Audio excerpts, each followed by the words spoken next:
राजा हर्षवर्धन युद्ध में हार गए। हथकड़ियों में जकड़कर उन्हें विजेता पड़ोसी राजा के सम्मुख पेश किया गया। पड़ोसी देश का राजा अपनी जीत से प्रसन्न था और उसने हर्षवर्धन के सामने एक प्रस्ताव रखा। यदि तुम एक प्रश्न का सही उत्तर लाकर दोगे तो हम तुम्हारा राज्य लौटा देंगे, अन्यथा उम्र कैद के लिए तैयार रहो। प्रश्न यह है, एक स्त्री को सचमुच क्या चाहिए होता है? इसके लिए तुम्हारे पास 1 महीने का समय है। राजा हर्षवर्धन ने यह प्रस्ताव स्वीकार कर लिया। हर्षवर्धन जगह जगह गए। उन्होंने विद्वानों, साधुओं, राजमहल की रानियों, घरेलू स्त्रियों, नृत्यांगनाओं, वेश्याओं और साध्वियों से यह प्रश्न पूछा।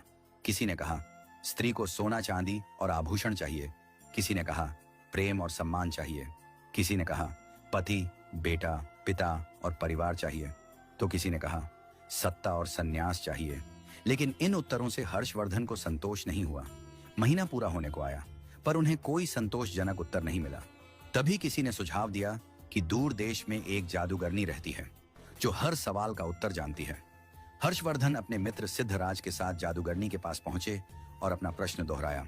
जादूगरनी ने सिद्धराज की ओर देखकर कहा, मैं तुम्हें सही उत्तर बताऊंगी, लेकिन इसके बदले तुम्हारे मित्र को मुझसे विवाह करना होगा।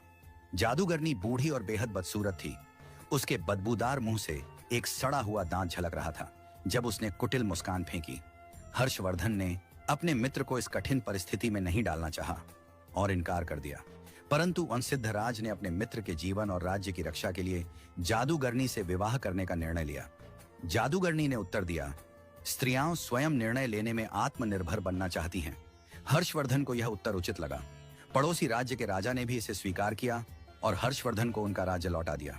इधर सिद्धराज और जादूगरनी का विवाह हो गया। शादी की पहली रात जादूगरनी ने अपने पति से कहा, तुम्हारा हृदय पवित्र है, तुमने अपने मित्र के लिए त्याग किया है, इसलिए मैं तुम्हें एक वरदान देती हूँ।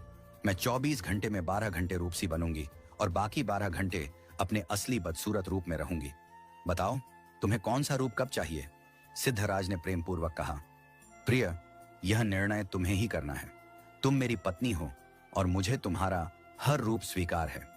यह सुनते ही जादूगरनी एक सुंदर स्त्री बन गई। उसने कहा, क्योंकि तुमने मेरा निर्णय मुझ पर छोड़ दिया, इसलिए मैं हमेशा इसी रूप में रहूंगी।